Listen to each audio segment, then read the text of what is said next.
Welcome to another episode of World of Africa on WION World is One. Thank you for joining us. This week, South Sudan remains on the edge, especially after the first Vice President Riek Machar was placed under house arrest and accused of stirring rebellion in the country's north and southern borders. The United States is calling on President Salva Kiir to salvage the situation and honor his pledge made in the 2018 peace deal and avert sliding back into civil war that wrecked one of Africa's youngest nations. I'm Eric Njoka, and that is our top focus on the show, which starts right now.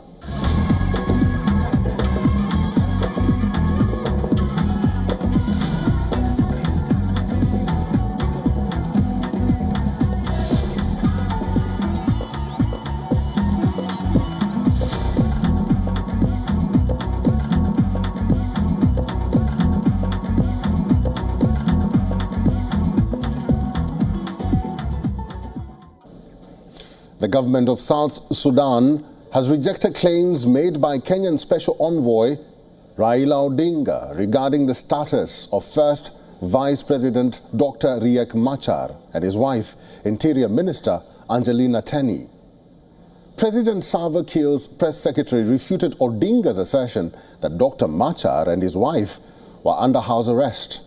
Odinga, who visited Juba as part of his diplomatic efforts to mediate regional peace, had told Kenyan media that he was denied access to Machar, who is reportedly under house arrest, and was instead directed by President Salva Kiir to consult with Ugandan President Yoweri Museveni. The security situation in South Sudan remains tense as government forces continue operations in areas affected by ongoing clashes between the Sudan People's Liberation Army in opposition and the South Sudan People's Defense Forces. Here is our cover report.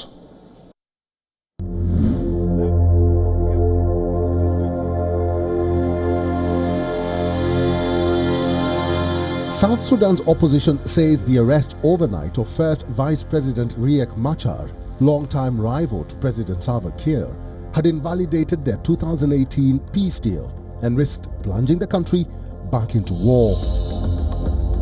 A convoy of 20 heavily armed vehicles entered Machar's residence in the capital Juba and arrested him.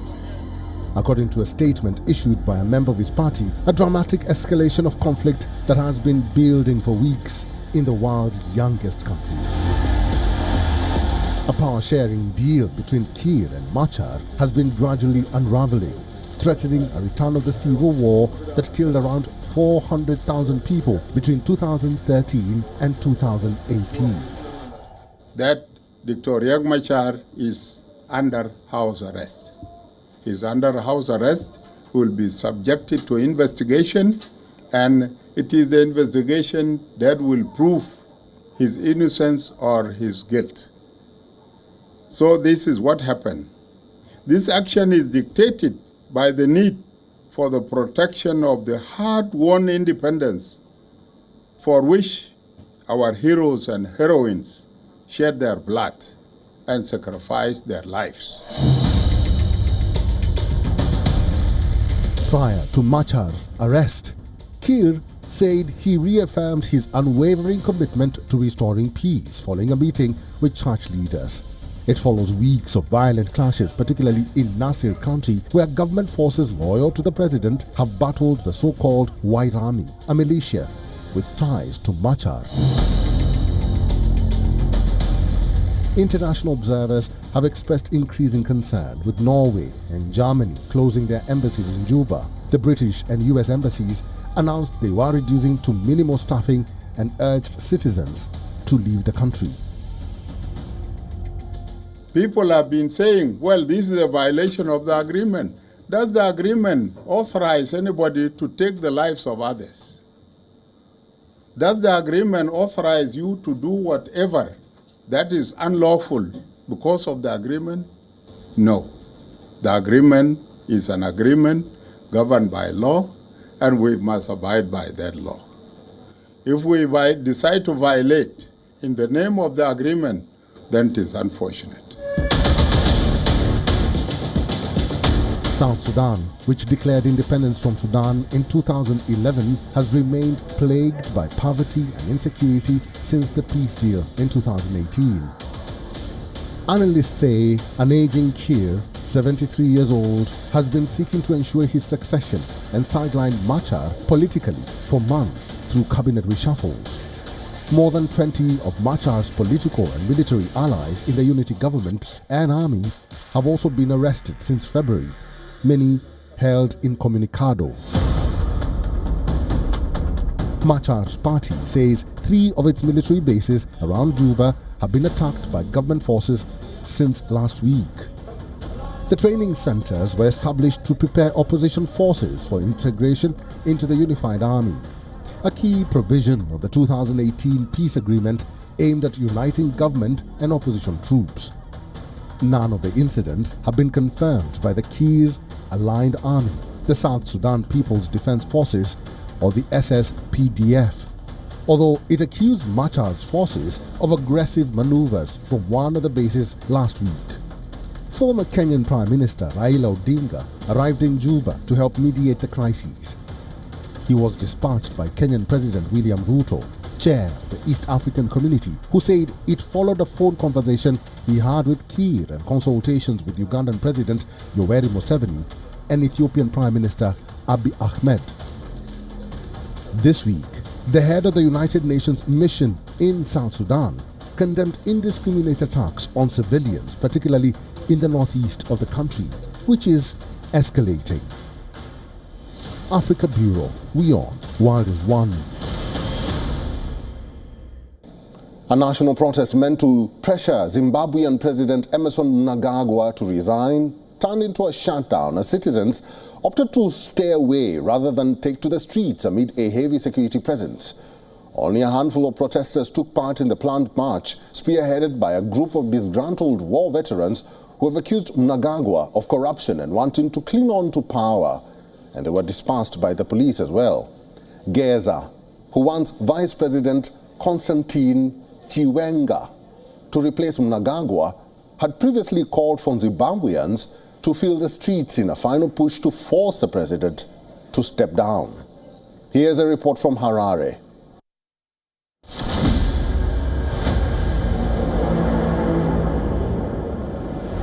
Harare is boiling. Zimbabwe's President Emmerson Mnangagwa has appointed a new army chief ahead of planned protests on Monday.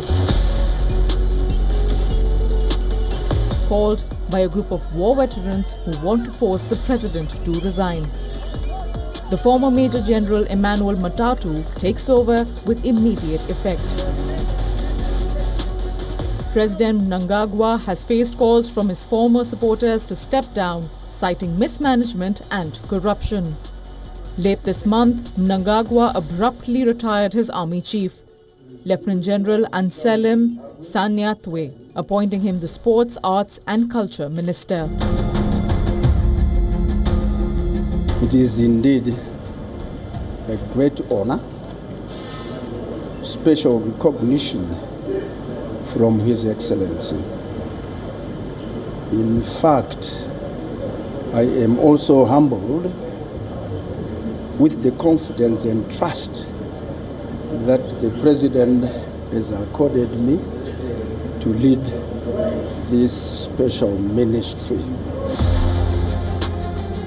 Hailing from the President's home province of Midlands, Matatu, reportedly 72 years old, is not a well-known figure, but his profile and age strongly suggest that he has been appointed to warm the chair during a volatile transition. It is likely that General Sibanda is consolidating his control of the army, which would suit President Mnangagwa and make him feel safer because he trusts the current ZDF commander. The ZDF was previously led by the man who is now Vice President, Constantino Chiwenga. The faction of the war veterans calling for protests have also called for Chiwenga to take over the presidency. What we're seeing now is a renewed struggle from within ZANU-PF, within factions in ZANU-PF for control of the ruling party. The second crisis, of course, is the crisis of the opposition. what we've seen again is a systematic dismantling of the opposition in the last 5 years at least. And thirdly, of course, the widespread and deepening crisis of livelihoods within the country. Due to his ruthless reputation, Emmerson Mnangagwa goes by the nickname the Crocodile. He became president in 2017 following a coup against longtime leader Robert Mugabe and is currently serving his second and final term, which expires in 2028. Trouble began brewing during rallies of the governing ZANU-PF party last year after reports that the president wanted to extend his stay in office. Despite a recent assurance from Mnangagwa that he did intend to step down in 3 years, many remain unconvinced. Mnangagwa finds himself in a global situation, global political situation where the global right is on the move.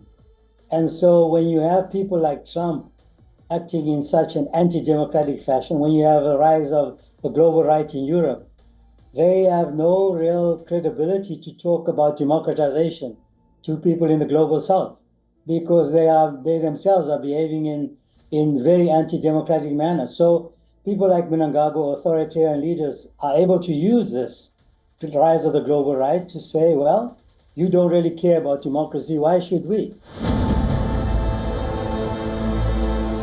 The criticism about his leadership from within his party and accusations that he intends to cling to power evoked memories of the lead-up to the coup that toppled Mugabe.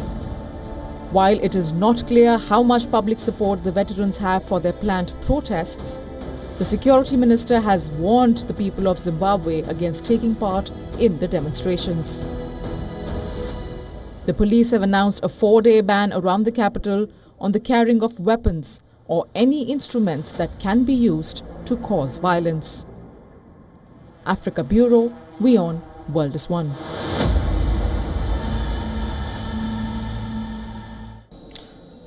Guinea's ex-dictator, Musa Dadis Camara, jailed for 20 years over a 2009 massacre, was pardoned for health reasons by the West African country's junta head, Mamadi Doumbouya. The decision has prompted angry reactions from victims, their families, and human rights groups. Here's a report from Conakry.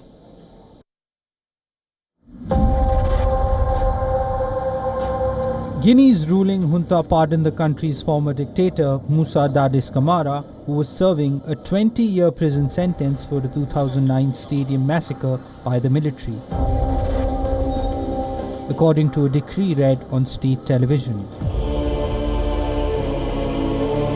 The junta at the time said uncontrolled elements of the army carried out the rapes and killings, but Camara's top aides were at the stadium and did nothing to stop the massacre, a Human Rights Watch report said.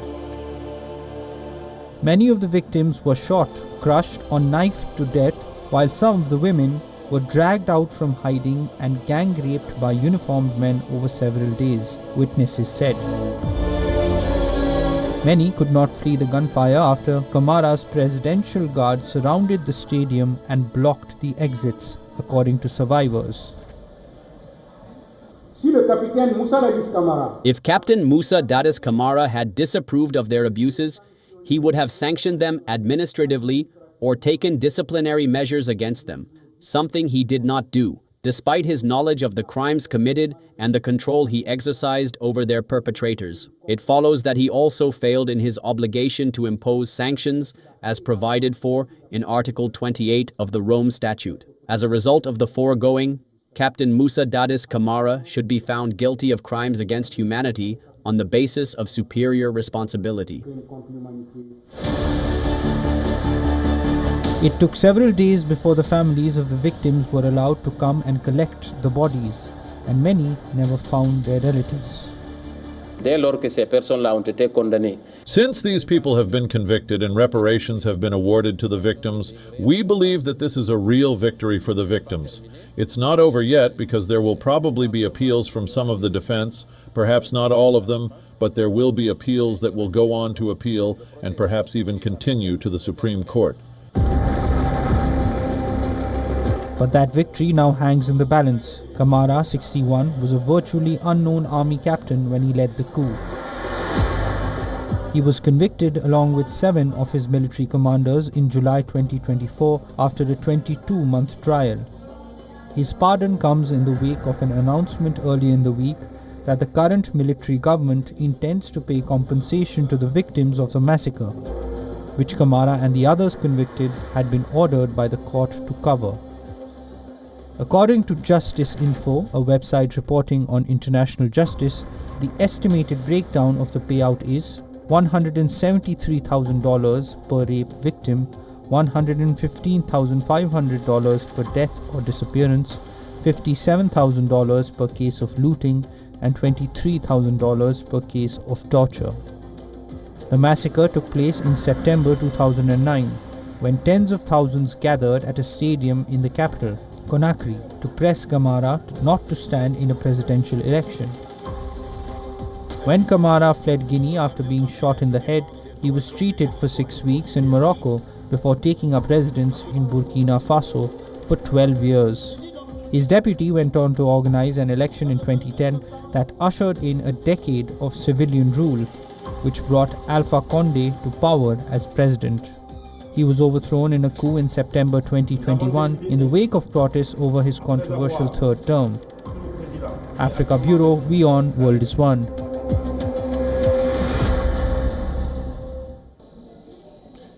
"3D technology is helping people in Ghana get medical help without having to travel long distances. Live images of the patient from every angle are transmitted to doctors who can access their health condition remotely." Here's a report from Accra.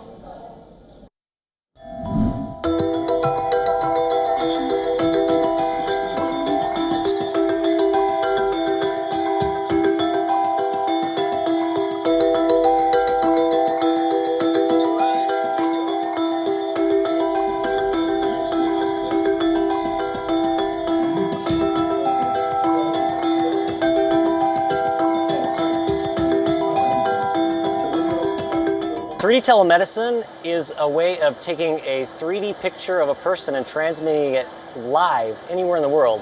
You could think of it as like a Teams call or a Zoom call, but it's in 3D. So you can rotate the person, you can look at them from any angle, and then you can actually, the doctors in this case, can draw on them and indicate what they're going to do. So it allows them to perform a pre or post-surgical consult without actually having to travel. And I've not seen some of these things before. So if the government can come and help us to bring this kind of technology to our doorsteps, I think it will help us.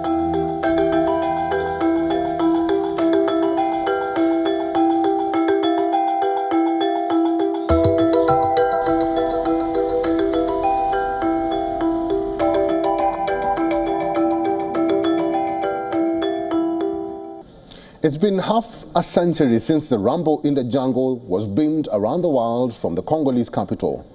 Underdog Muhammad Ali triumphed over the then undefeated champion George Foreman on October 30th, 1974 in a match that became legendary. And now, a Congolese artist is blending Rumble in the Jungle with fight for cultural heritage. Here's a report.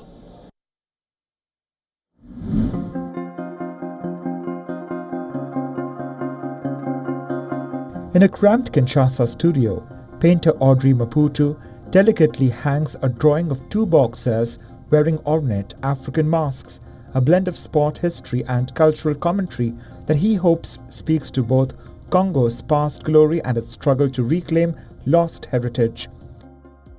On October 30th, 1974, Muhammad Ali and George Foreman faced off in the Rumble in the Jungle, a heavyweight boxing match in then Zaire that was beamed to television sets across the world.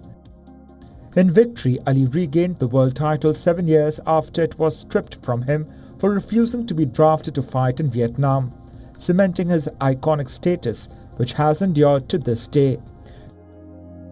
Now Maputo is using the fight to highlight a social issue close to his own heart, the growing movement across Africa to repatriate artifacts taken during colonial times. Why the masks? I'm speaking about the restitution of our cultural heritage. I'm also addressing this confrontation, this struggle in life, in our society, that we must face. It's like the life of a boxer. Every day he's in the ring and his eyes swell up.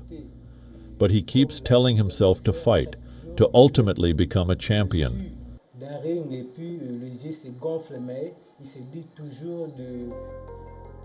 Maputo's commemoration of the Ali Foreman fight comes as many African countries intensify efforts to reclaim cultural artifacts taken during colonial periods. This year, museums across the United States and Europe have agreed to hand back treasures taken from Congo, Ghana and the Kingdom of Benin in modern-day Nigeria, and received requests for returns from other states across the continent, including Egypt and Ethiopia. First of all, I came from the Academy of Fine Arts, and the collective I worked with allowed me to exchange ideas, participate in discussions, and share to achieve this result. Otherwise, I might not have discovered these things because here in Kinshasa, in Congo, we don't have many libraries or places where we can go to conduct research. So, I had that opportunity. And today, I am really happy to honor these 50 years, the 50th anniversary of this event that took place here in the Democratic Republic of Congo, back in the days of Zaire. It makes me very proud and connected to these roots. Born long after Ali and Foreman's legendary bout, Maputo sees parallels between the boxer's struggle in the ring and the daily challenges faced by Congolese society. Still, he sees his country's connection to the fight as something to be proud of. Africa Bureau, WION, World is One. One of Mali's oldest musical instruments, the Balafon, is now on the UNESCO Intangible Cultural Heritage List, made by artisans who have passed on their skills from one generation to the next. It is deeply rooted in the musical traditions of the Sahel nations Senufo, Malinke, Boa, and Mini Anka communities.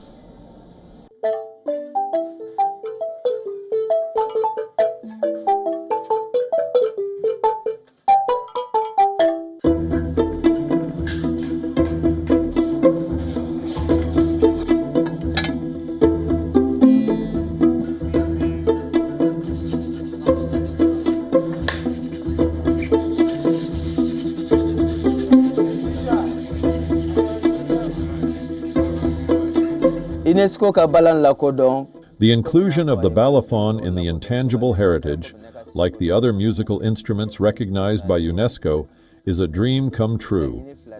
I have only one goal in life, to promote the Balafon. I give thanks and glory to the Lord.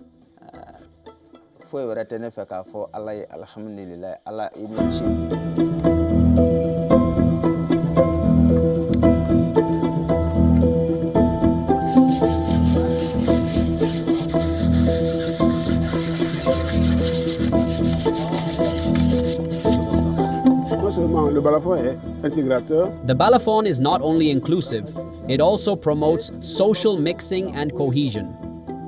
These three factors mean that the Balafon is seen as something that promotes the culture of peace and social development. Le Balafon, c'est quelque chose qui favorise la culture de la paix.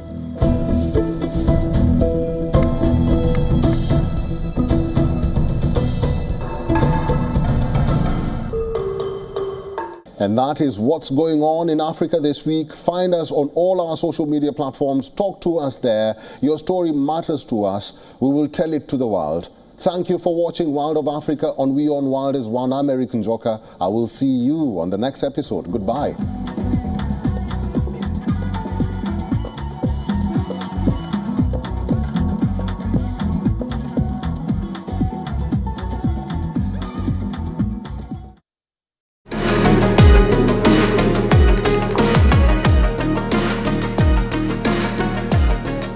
Dive into the world of tokenization with me on Token Money Magnet, only on WION.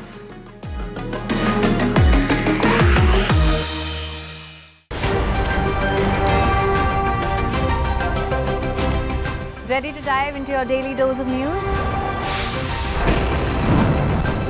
bringing you what's trending in the West and all that's setting trends in the East. And all of this served up with a side of insightful banter. We don't just bring you the latest stories.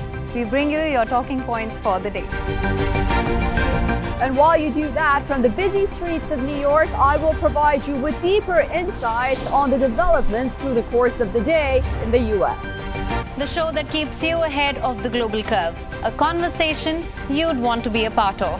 A place where news becomes an engaging exchange. We bring you stories that impact your present. This is World DNA. Join the conversation.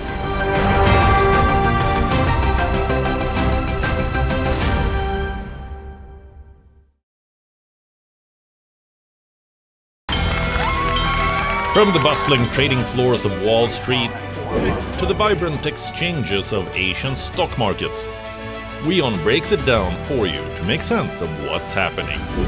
As we reveal the key factors behind events, strategic battles, and the game-changing business decisions that shape the world. We bring you all of this and more on World Business Watch. WION, India's global voice, the channel that brings you the biggest stories from across the world through India's lens.